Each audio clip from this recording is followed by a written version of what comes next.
Hello, we are the high school interns of the Monterey County Agricultural and Rural Life Museum. I'm Tanya Perez, Lizette Ortiz, Penelope Riley, and Tyler Doan. And today we will be presenting on the Mesa Del Rey Flight School, located in the southern Monterey County rural town of King City.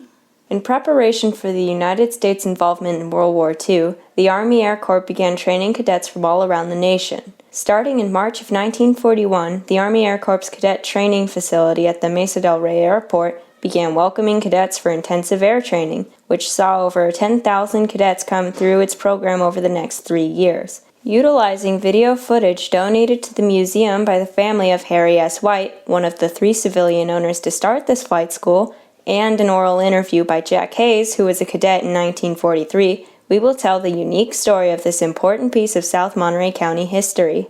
Jack Hayes was a former cadet at Mesa Del Rey. He graduated from King City High School in 1940 and attended the University of California, Berkeley. Hayes studied structural engineering and was a part of the Reserve Officer Training Corps. He joined the Air Force in 1943. During World War II, he was stationed in England and achieved the rank of captain, where he was recognized with 2 Flying Cross awards. This interview was recorded before Jack Hayes passed away a few years later. The Spreckle Sugar Company owned 249 acres of land located in King City, California.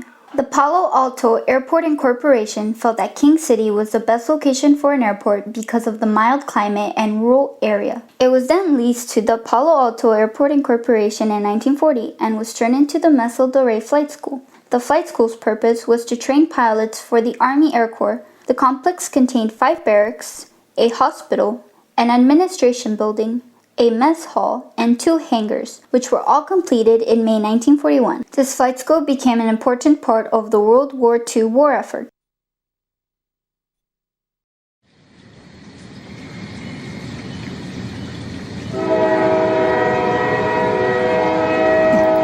Well, here comes a train bringing cadets from pre-flight training at Santa Ana Army Airfield. Requirements for cadets were 2 years of college or 3 years of science or technical study. Applicants must be between 19 to 25 years old and were not allowed to marry during the time of training. The training focused on both physical and mental morale. Of the 175 hours of instruction called for in the official academic program of 1944, 110 were allotted to basic military and officer training. But anyway, they're all sharp young men from about age of 20 to 26. We call them the cream of the crop, and I suppose they were. Charles Lindbergh, the first person to fly solo across the Atlantic and the most famous of the flying cadets who trained during the immediate post-war period, wrote extensively about his experience. He entered training at Brooks Field in March 1924. The 104 students filled the cadet barracks and some were billeted temporarily in the recreation hall. Describing the new underclassmen, Lindbergh wrote, "We were a carefree lot looking forward to a year of wonderful experiences before we were graduated as the second lieutenants and given our wings. We did not doubt our ability to fly, although most of us had never flown before and we had yet to get our first taste of the life of a flying cadet." Anyway, we were here for 9 weeks to get about 65 to 70 hours of training before we went on to basic. King City was one of the earliest primary training fields to put together after the war. It started in spring of 41 and ended in February of 45. Trained about 10,000 pilots for the Army Air Force. It had one of the top ratings of the primary fields. Cadets were trained by a team of instructors.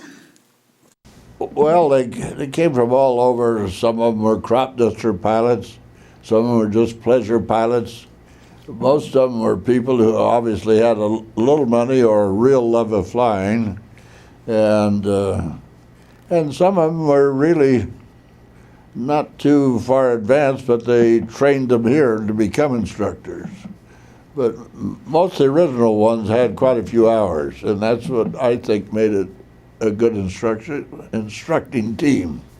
They Basic training was conducted at Randolph Field and advanced training was conducted at Kelly Field and Brookfield. There were 3 stages of cadet training: primary, basic, and advanced. Upon graduation from advanced, students received their wings and bars, but to become a new pilot, additional periods of specialized instruction were given. Available courses were electrical, engineering, aviation, and navigation. Physical training was an essential part of cadet training. A weekly minimum of 6 hours were established for all aviation cadets. This included competitive sports, cross-country hikes, and obstacle courses. We had a pretty rigorous program. Started at 5 in the morning, went to 10 at night, and they told us to get 8 hours sleep. So I'm confused right to start with. My log would not be complete without a quick and painful look at the torture chambers at King's Domain. All I have to do is stand up here and tell you men what to do, but you have to do what I say. I spent 16 weeks in pre-flight. Well, they call it pre-flight, which was about 4 weeks, and then we had about 12 weeks of pre-flight, all kinds of classes, and they were determining whether we should be a pilot, training, or navigator, or bombardier, or none of the above.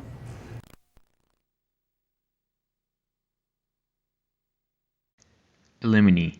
My flying days are over. My helmet slid away. My wings are clipped close to my sides. My dreams have gone astray. No longer can I, like the gull, soar, dive, and fly. No longer can I chase the clouds. Chained to earth am I. How well my mind still visions my classmates eager, true. They toss their hearts up in the sky to chase it in the blue. Soaring, climbing, banking, diving, graceful bird-like things. Oh, how I envy those who fly. I wish that I had wings, yet still I know 'tis not for me. My niche haven't found. Perhaps 'tis written in the book that I stay on the ground. To keep them flying, planes and men, must be the job for me, for deep inside, I burn with pride, as wings spell victory. 10,000 cadets had graduated when the Air Corps closed down the operation in October 1944. Today, the airport is used to store airplanes for nearby agricultural fields. The Mesa del Rey had the best record in the flight training program with an esprit de corps that is still evident decades later. Mesa del Rey was used right after the war as an aircraft storage depot and then for many years as a crop duster facility. Mesa del Rey became a civil airport. Exactly the same as it is now. The only thing that's missing is the 3 rows of cadet quarters and some of the repair storerooms and classrooms. The key thing that's left now is the administration building, the main gatehouse a little bit, and the 3 hangars.